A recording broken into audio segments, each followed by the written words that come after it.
السلام عليكم ورحمة الله وبركاته. إن شاء الله النهاردة هنشرح منهج الصف الثاني الإعدادي دفعة 2026. المنهج بتاعنا إن شاء الله بيتقسم لأربع وحدات. الوحدة الأولى بعنوان الأعداد والعمليات عليها، الوحدة الثانية بعنوان التحليل، والوحدة الثالثة اللي هي وحدة الهندسة ودي عبارة عن 6 دروس، والوحدة الأخيرة وحدة الإحصاء ودي عبارة عن درسين بس. طيب خلينا نعرف كده الوحدة الأولى فيها كام درس. الوحدة الأولى فيها 5 دروس. الدرس الأول اللي هو الأعداد الحقيقية هياخد معانا حصة واحدة. الفترات والعمليات عليها هياخد معانا حصتين. العمليات على الأعداد الحقيقية هياخد حصة، وقوانين الجذور التربيعية والتكعيبية هياخد حصة، وقوانين الأس على الأعداد الحقيقية هياخد حصة. يبقى بشكل عام الوحدة دي هتاخد معانا كام حصة؟ 6 حصص. طيب تعالى كده نشوف الوحدة الأولى بتتكلم عن إيه. قبل ما ندخل على الوحدة الأولى عايزين نعرف أهداف الدرس إيه هي. 5 أهداف. أول حاجة عايزين نعرف إيه هي الأعداد النسبية والأعداد الغير نسبية، وتالت حاجة اللي هي إيجاد قيمة تقريبية لعدد غير نسبي، والحاجة الرابعة نعرف إيه هي الأعداد الحقيقية، وآخر حاجة إزاي نعرف نحل المعادلات. طيب تعالى واحدة واحدة كده. الدرس الأول بيكلمنا عن إيه؟ عن الأعداد الحقيقية. في البداية عايزين نفتكر ما هي الأعداد النسبية. الأعداد النسبية هي أعداد يمكن كتابتها في صورة بسط على مقام، أو في صورة A على B اللي هي بسط على مقام. بس في شرط، لازم البي لا تساوي صفر. ما ينفعش المقام يبقى بيساوي صفر. زي ايه مثلا؟ زي ايه من الاعداد النسبيه؟ الاعداد النسبيه زي مثلا 3 على 2، 4 على 7. طالما قدرت اكتب العدد في صوره بسط على مقام يبقى العدد ده اسمه عدد نسبي. طيب مجموعه الاعداد النسبيه دي رمزها ايه؟ رمزها كيو. يبقى مجموعه الاعداد النسبيه رمزها كيو، وهي ان العدد يتكتب في صوره بسط على مقام. ده بالنسبه لاول هدف اللي هو ما هي الاعداد النسبيه. طيب تاني هدف عندنا اللي هي الأعداد الغير نسبية. قال لك إن العدد الغير نسبي هو عدد لا يمكن كتابته في صورة A على B. يعني لو أنا قدرت أكتبه في صورة A على B يبقى اسمه عدد نسبي. طب لو أنا ما قدرتش أكتبه في صورة A على B يبقى ده اسمه عدد غير نسبي. طب رمزها إيه المجموعة دي يا مستر؟ رمزها Q شرطة. يبقى الأعداد النسبية Q، إنما الأعداد الغير نسبية رمزها إيه؟ رمزها Q شرطة. طيب السؤال هيجي لك إزاي؟ الراجل هيديك عدد ويقول لك عايزين نعرف ده نسبي ولا غير نسبي. طيب احنا عايزين نعرف الاعداد الغير نسبيه بتبقى شكلها عامل ازاي. باختصار شديد الاعداد الغير نسبيه بتبقى في صوره جذر، والرقم اللي تحت الجذر ده حاجه ملهاش جذر. زي ايه مثلا؟ زي جذر السبعة. السبعة دي ملهاش جذر، خلاص يبقى ده كده اسمه عدد غير نسبي. لما اجي اقول لك مثلا جذر 13 ده عدد غير نسبي. طيب هل مثلا جذر 25 ده نسبي ولا غير نسبي؟ تعال نشوف. ال 25 لها جذر، جذرها كام؟ ال 25 جذرها 5. طب والخمسة دي مقامها كام؟ مقامها 1. طالما قدرت اكتبه في صورة بسط على مقام يبقى في الحالة دي استنتج ايه؟ استنتج ان ده عدد نسبي. طيب لو ملوش جذر يبقى ده اسمه عدد غير نسبي. لما اجي اقول لك مثلا زي ايه؟ زي جذر 20. ال 20 ده ملوش جذر يبقى في الحالة دي استنتج ايه؟ استنتج ان هو عدد غير نسبي. مثال رقم 1 بيقول لك اي من الاعداد التالية نسبي وايها غير نسبي. سؤال رقم 1 سالب 12. السالب 12 ده ممكن نكتبه في صورة بسط على مقام، مقامه 1. طالما قدرنا نكتبه في صورة بسط على مقام يبقى ده عدد نسبي. طيب السؤال التاني. السؤال التاني جذر 25. طبعا ال 25 جذرها كام؟ جذرها 5، والخمسة مقامها 1، يبقى ده كده نسبي. السؤال التالت بيقول لك جذر 13. ال 13 دي يا مستر ملهاش جذر. خلاص طالما ملهاش جذر يبقى ده عدد غير نسبي. طيب السؤال الرابع بيقول ايه؟ السؤال الرابع بيقول لك جذر التكعيبي لسالب 27. في الجذر التكعيبي السالب بينزل زي ما هو، وال27 جذرها التكعيبي 3 ودي مقامها 1، يبقى في الحالة دي استنتج انه ده عدد نسبي. طيب السؤال رقم 5 بيقول لك ايه؟ 2 و2 على 5 عايزين نكتبه في صورة بسط على مقام. عشان نشوف ده نسبي ولا لا. ايده في رجله زائد راسه، 2 في 5 زائد 2، 2 في 5 10، 10 زائد 2 يبقى 12، 12 على 5. طالما قدرنا نكتبه في صورة بسط على مقام، إذا ده كده عدد نسبي. طيب السؤال رقم 6 بيقول إيه؟ سالب الجذر التكعيبي العشرة. السالب بينزل زي ما هو، الجذر التكعيبي العشرة ملهاش، فهتنزل زي ما هي، إذا العدد ده غير نسبي. السؤال السابع بيقول إيه؟ 125 من 1000، 125 من 1000 اللي هي 125 على 1000. قدرنا نكتبه في صورة بسط على مقام، يبقى ده كده عدد نسبي. طيب السؤال الثامن والأخير، الراجل مديني عدد دائر. طب إيه هو العدد الدائر ده يا مستر؟ خدناه قبل كده. قلنا لو الراجل مثلا اداني عدد دائر شبه ده 3.6 دائر، ده بيتحل ازاي؟ التلاتة بتنزل زي ما هي، ودي 6 من 10، لو الستة فوقها شرطة واحدة يبقى تبقى 6 على 9. لو عدد واحد فوق شرطة يبقى بنقسم على 9، لو عددين فوقهم شرطة يبقى بنقسم على 99. تمام؟ طيب ده 3 و6 على 9 ينفع يتكتب في صورة بسط على مقام؟ 3 في 9 زائد 6، التلاتة في 9 27، 27 زائد 6 يبقى كام؟ يبقى 33. 33 على 9. طالما قدرنا نكتبه في صورة بسط على مقام، يبقى في الحالة دي العدد ده عدد نسبي. طيب باختصار شديد عايزك تكتب ملحوظة هنا، الأعداد النسبية تعرفها ازاي والأعداد الغير نسبية تعرفها ازاي. العدد النسبي عدد في صورة A على B، والعدد الغير نسبي بيبقى في صورة جذر، والحاجة اللي تحت الجذر دي ملهاش جذر. تمام؟ طيب هندخل دلوقتي على إيجاد قيمة تقريبية لعدد غير نسبي. في معلومة مهمة جدا بتقول إيه؟ إن أي عدد غير نسبي يقع بين عددين نسبيين، ويمكن تمثيله على خط الأعداد بنقطة تقع على هذين العددين. يعني إيه الكلام ده؟ أنا مثلا لو جيت جبت لك عدد زي جذر 5، طبعا الجذر 5 ده عدد غير نسبي صح؟ عايزين نجيب العدد اللي قبله والعدد اللي بعده. طب إيه اللي قبل الجذر 5؟ والله اللي قبل الجذر 5 اللي هي جذر 4. طب إيه اللي بعد جذر 5 وليها جذر؟ لو جينا نشوف جذر 6 ما تنفعش، جذر 7 ما تنفعش، جذر 8 ما تنفعش، إنما في جذر 9. طيب ده بالنسبة للجذر 5 محصور ما بين جذر 4 وجذر 9. طب لو أنا جيت قلت لك الجذر 5 محصور ما بين عددين صحيحين، إيه هما؟ الأربعة دي جذرها كام؟ جذرها 2، والتسعة جذرها كام؟ جذرها 3. إذا يبقى جذر 5 محصور ما بين العددين كام وكام؟ 2 و3. 2 وكام؟ و3. طيب مثال رقم 2 بيقول ايه؟ اوجد عددين صحيحين متتاليين يقع بينهما كل عدد من العددين الآتيين. الراجل مديني هنا عدد غير نسبي وعايز يعرف محصور ما بين كام وكام. لو جينا نبص الجذر 8 قبلها عدد وبعدها عدد، طب ايه اللي قبل جذر 8 وله جذر؟ جذر 7 مش هتنفع، جذر 6 لا، جذر 5 لا، جذر 4. طب ايه اللي بعد الجذر 8 اللي هي جذر 9؟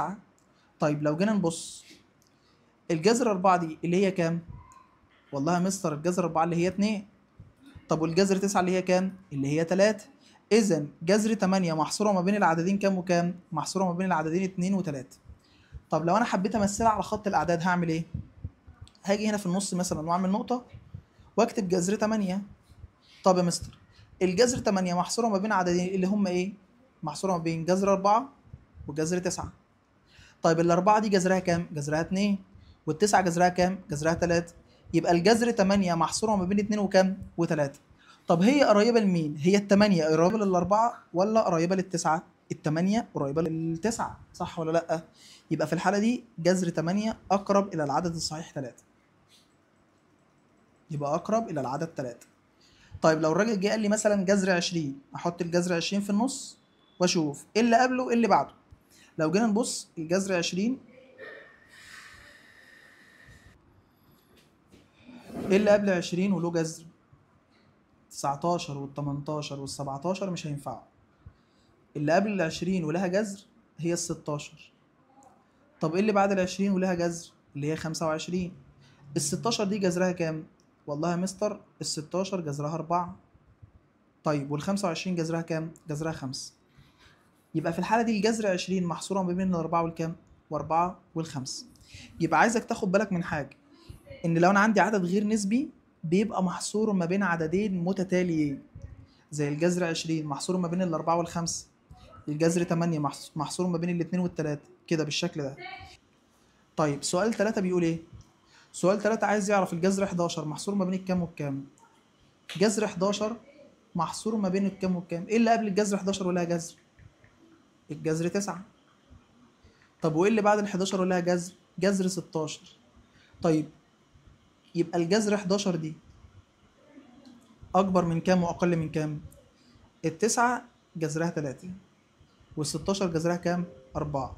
اذا الجذر 11 محصورة ما بين التلاتة والكام؟ والاربعة. طيب ممكن الجذر ده يبقى تربيعي او ممكن يبقى تكعيبي عادي جدا. ازاي يا مستر؟ ممكن يجي يقول لي عايزين نعرف الجذر التكعيبي ل20 محصور بين الكام والكام. طيب هو ايه اللي قبل ال20 ولها جذر؟ اللي قبل ال20 ولها جذر تكعيبي هي ال8. يبقى اللي قبل ال20 هتبقى الجذر التكعيبي لل8. طب واللي بعدها هي الجذر التكعيبي لل27. يبقى في الحالة دي الجذر التكعيبي لل20 محصور ما بين الجذر التكعيبي لل8 والجذر التكعيبي لل27. طب يا مستر الجذر التكعيبي ل8 كام؟ 2. وبعد ما تجيب العدد ده بنزود عليه واحد على طول. الاتنين بعدها كام؟ 3. يبقى المفروض ان الجذر التكعيبي ل20 محصور ما بين الاتنين والكام؟ والتلاتة. يبقى اي عدد غير نسبي محصور ما بين عددين نسبيين بالشكل ده. لو الراجل قال لك جذر تكعيبي تروح تشوف مين اللي قبله ومين اللي بعده، وتحول الجذر ده الى عدد نسبي والجذر ده الى عدد ايه؟ عدد تاني. هندخل بعد كده على الاعداد الحقيقيه. مجموعه الاعداد الحقيقيه هي المجموعه التي تتكون من اتحاد مجموعه الاعداد النسبيه ومجموعه الاعداد الغير نسبيه. يبقى مجموعه الاعداد الحقيقيه بتتكون من اتحاد مجموعه الاعداد النسبيه ومجموعه الاعداد الغير نسبيه. يبقى لو الراجل جه لي سؤال كده كيو اتحاد كيو شرطه، ده يدينا ايه؟ يدينا مجموعه الاعداد الحقيقيه. طب ومجموعه الاعداد الحقيقيه دي رمزها ايه؟ رمزها ار، اللي هي الريال نمبر. الريال نمبر اللي هي الاعداد الحقيقيه. تمام؟ يبقى مجموعه الاعداد الحقيقيه بتتكون من ايه؟ بتتكون من اتحاد كيو وكيو شرطه، اللي هي مجموعه الاعداد النسبيه والاعداد الغير نسبيه. طيب بيقول لك ايه كمان؟ بيقول لك ان التقاطع ما بين المجموعتين دول يدينا فاي. يعني كيو تقاطع كيو شرطه بيدينا ايه؟ بيدينا فاي، لان دول مجموعتين منفصلتين مفيش بينهم حاجه مشتركه، انما هما الاتنين مع بعض بيكونوا حاجه اسمها مجموعه الاعداد الحقيقيه. فلو حبيت ارسم رسمه كده بتعبر عن الشكل ده وعملت كده وفصلت بينهم كده بالشكل ده وجيت قلت هنا كيو وهنا كيو شرط، هما الاتنين مع بعض بيدونا ايه؟ بيدونا الريال نمبر اللي هي الاعداد الحقيقيه. يبقى الار بتتكون من اتحاد كيو زائد كيو شرط والتقاطع ما بينهم فاي. طيب السؤال هيجي لك هنا ازاي؟ سؤال زي ده بيقول لك ايه؟ في المربع الخالي ضع رمزا مناسبا في الرمزين يا اما تنتمي يا اما لا تنتمي. عايزين نعرف كل عدد من الاعداد دي بينتمي لانهي مجموعه، بس قبل ما نقول ده لازم نعرف في البدايه او نراجع المجموعات.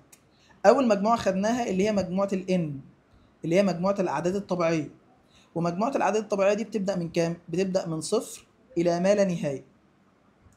خدنا بعد كده مجموعه اكبر منها شويه اللي هي مجموعه الزد، اللي هي مجموعه الاعداد الصحيحه، ودي بيبقى جواها مجموعه الاعداد الصحيحه الموجبه والسالبه والصفر.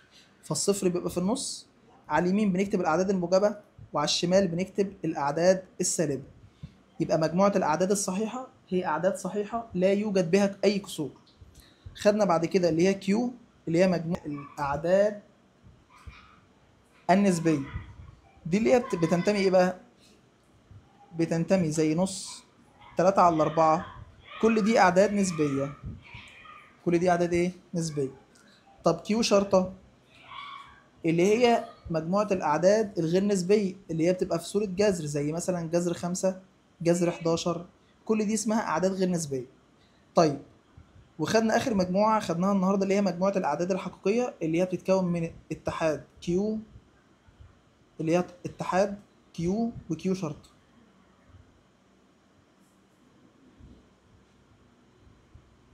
دي بالنسبه للمجموعات اللي احنا اخدناها قبل كده. تعال بقى نشوف السؤال الاول بيقول ايه.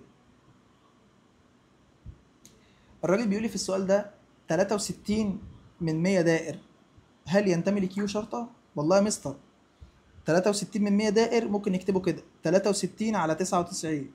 العدد ده عدد نسبي يبقى لا ينتمي لكيو شرط. طيب السؤال التاني بيقول لي الجذر 5 بينتمي لار ولا لا؟ الجذر 5 ده عدد غير نسبي، والاعداد الغير نسبيه موجوده جوه ار يبقى اذا بينتمي. السؤال التالت بيقول لي القيمه المطلقه لسالب 4 هل موجوده في ان؟ القيمه المطلقه لسالب 4 بكام؟ القيمه المطلقه لسالب 4 ب 4. طب الاربعه موجوده جوه ان؟ الاربعه موجوده بان يبقى تنتمي. طيب السؤال الرابع بيقول ايه؟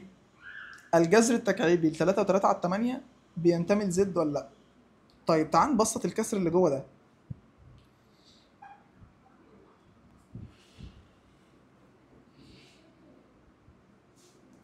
الجذر التكعيبي ل 3 و3 على 8 هنرفع الكسر 3 في 8 ب 24. 24 زائد 3 يبقى 27 على الكام؟ على ال 8. طيب الجذر التكعيبي ل 27 3 وال8 جذرها 2. يبقى في الحالة دي العدد ده كله 3 على 2. طب هل 3 على 2 ده عدد صحيح؟ لا طبعا لأنه كسر اهو. يبقى في الحالة دي لا ينتمي. السؤال الخامس بيقول لك ايه؟ الجذر التكعيبي للثلاثة ايه علاقته بالكيو؟ الثلاثة طبعا ملهاش جذر يبقى ده عدد غير نسبي يبقى المفروض بينتمي لكيو شرط يبقى لا ينتمي لكيو. طيب جذر سالب 1 هل بينتمي لار؟ لا طبعا. ليه؟ لأن ما ينفعش يكون في سالب تحت الجذر التربيعي. العدد ده اسمه عدد غير حقيقي. ده هيبقى اسمه عدد مركب هناخده ان شاء الله السنين الجايه.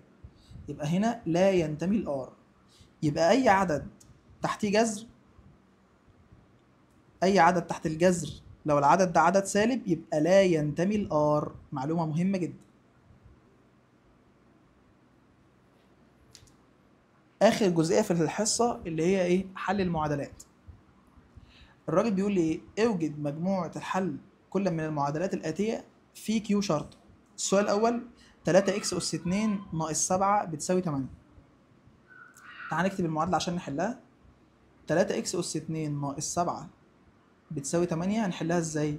اول خطوه بنعملها ان احنا بنودي السالب 7 بعكس الاشاره، فتبقى 3 اكس اس 2 هتساوي 8 زائد 7.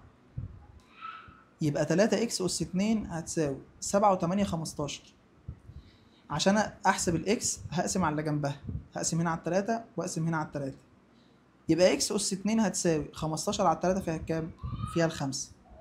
عشان نخلص من اس 2 ده باخذ الجذر التربيعي هناخد الجذر التربيعي. يبقى في الحالة دي الاكس هتساوي الخمسة طبعا ملهاش جذر تنزل زي ما هي. وطالما خدنا جذر تربيعي اوعى تنسى يبقى بنحط القيمة بتاعتي بالموجب والايه؟ بالموجب والسالب. عايز بقى اسألك سؤال، موجب وسالب جذر 5 ده بينتمي لكيو شرط ولا لا؟ فعلا ده عدد غير نسبي يبقى بينتمي لكيو شرط. يبقى في الحالة دي يا مستر مجموعة الحل هتساوي موجب او سالب جذر 5. ندخل على السؤال التاني. السؤال التاني بيقول لك ايه؟ 4 اكس اس 3 زائد 15 بيساوي سالب 17. اول خطوه هنعملها هي ايه؟ هنكتب المعادله 4 اكس اس 3 زائد 15 بتساوي سالب 17. 15 بعكس الاشاره فتبقى 4 اكس اس 3 هتساوي سالب 17 ناقص 15. يبقى 4 اكس اس 3 هتساوي سالب 17 وسالب 15 هيبقى سالب 32. هنقسم على الأربعة ونقسم على الأربعة يبقى اكس اس 3 هتساوي السالب هتنزل زي ما هي 32 على 4 فيها كام؟ فيها 8. فوق عشان نخلص من الاس اس 2 كنا بناخد الجذر الايه؟ التربيعي. طب تخلص من اس 3 يبقى هنروح نعمل ايه؟ هناخد الجذر التكعيبي. يبقى اروح اقول له كده باخذ الجذر التكعيبي. لما نيجي ناخد الجذر التكعيبي يبقى اكس هتساوي السالب هينزل زي ما هو والثمانية دي جذرها كام؟ جذرها التكعيبي 2.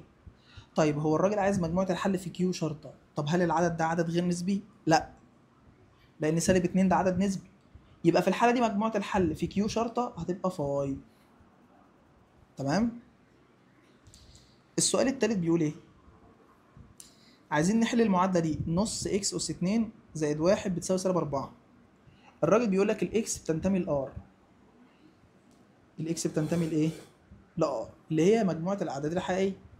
يبقى اروح اقول له نص اكس اس 2 زائد 1 بتساوي سالب 4.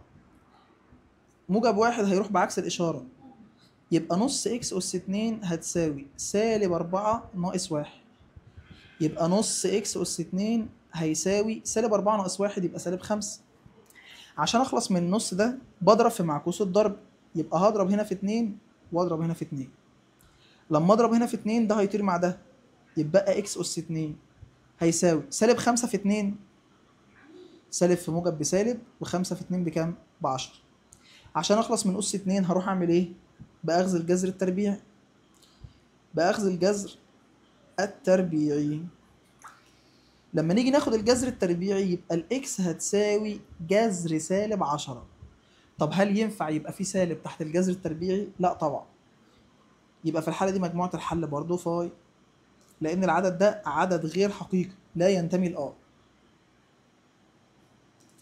السؤال الرابع بيقول لي إيه؟ 5 إكس أس 3 ناقص 1 على 4 بيساوي 4 إكس أس 3 زائد 8 و3 على 4. عايزين نجيب مجموعة الحل في آر. طيب هنكتب بس المعادلة الأول. 5 إكس أس 3 ناقص ربع بتساوي 4 إكس أس 3 زائد 8 و3 على 4. احنا أول خطوة هنعملها هنلم الإكسات في طرف والأرقام في طرف، وبالمرة هنرفع الكسر بتاع العدد ده. بمعنى أنا هودي دي بعكس الإشارة، هودي 4 إكس أس 3 دي بعكس الإشارة، وهدخل دي جوه بعكس الإشارة وأرفع الكسر، فتبقى هنا 5 إكس أس 3 ناقص 4 إكس أس 3 بيساوي 8 و3 على 4. هكتبها زي ما هي زائد ربع. طيب يبقى 5 اكس اس 3 ناقص 4 اكس اس 3 يدينا كام؟ يدينا اكس اس 3 هيساوي 8 و3 ارباع زائد ربع يدينا 9. يبقى في الحالة دي اكس اس 3 بتساوي 9. نيجي ناخد الجذر. لما نيجي ناخد الجذر التكعيبي بقى ايه اللي هينتج؟ يبقى الاكس هتساوي الجذر التكعيبي للتسعة. يبقى في الحالة دي مجموعة الحل هتساوي الجذر التكعيبي لتسعة. تمام؟ هناخد دلوقتي تلخيص على الماشي كده. احنا اتفقنا ان احنا عندنا في الحصة دي 5 اهداف. الهدف الاول نعرف ما هي الاعداد النسبية. وقلنا ما هي الاعداد النسبية؟ قلنا ان الاعداد النسبية هي اعداد بتكتب في صورة بسط على مقام. يعني اي عدد يمكن كتابته في صورة A على B ده بنسميه عدد ايه؟ نسبي، بشرط ان البي لا تساوي صفر، لان احنا اتفقنا ما ينفعش المقام يساوي صفر. تمام؟ طيب زي ايه مثلا؟ زي ما اجي اقول لك 3 على 4 50%، 125 من 1000. كل دي أعداد نسبية، ورمز مجموعة الأعداد النسبية رمزها Q. ده بالنسبة لمجموعة الأعداد النسبية. يبقى مجموعة الأعداد النسبية رمزها Q، وهي أي عدد يمكن كتابته في صورة A على B. طيب ما هي مجموعة الأعداد الغير نسبية؟ مجموعة الأعداد الغير نسبية رمزها Q شرطة، والعدد ده بيبقى في صورة جذر، والرقم اللي تحت الجذر حاجة ملهاش جذر. يعني ايه؟ زي مثلا جذر التلاتة، زي جذر 20، جذر 40. كل دي أعداد غير نسبية. الجذر التكعيبي لل20 مثلا، الجذر التكعيبي لل10، كل دي أعداد غير نسبية تنتمي إلى كيو شرط. دخلنا بعد كده على إيجاد قيمة تقريبية للعدد الغير نسبي. احنا قلنا في معلومة مهمة جدا، إن أي عدد غير نسبي محصور بين عددين نسبيين. زي إيه مثلا؟ لو أنا جيت قلت لك عدد زي جذر 12، في عدد قبله وعدد بعده. ايه اللي قبل الجذر 12 وله جذر؟ ال11 لا، ال10 لا، ال9 ال9 لها جذر. طب جذرها كام ال9؟ ال9 جذرها 3. طيب ايه اللي بعد ال12 ولها جذر؟ اللي بعد ال12 هي ال16. طيب التسعة دي جذرها كام؟ جذرها 3. إذا جذر 12 محصورة ما بين ال3 وال4. تمام؟ طيب لو احنا عاوزنا نشوف ال 12 دي قريبة للتسعة ولا قريبة لل16؟ تعال نشوف الفرق هنا كام. 12 ناقص 9 3، يبقى الفرق هنا 3.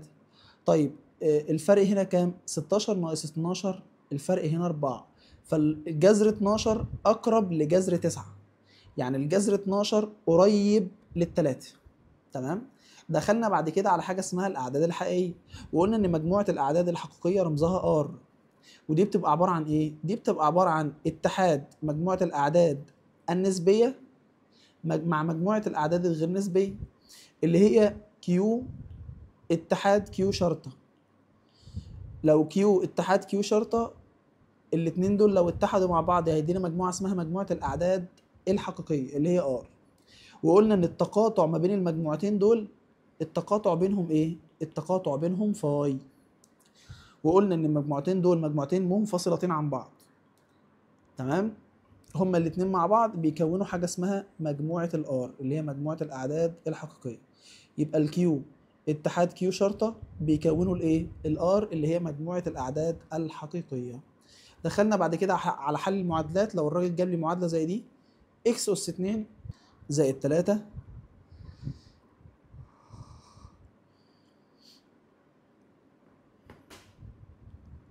بيساوي وليكن 1، وجه الراجل عايز يحل المعادلة دي في كيو شرطة.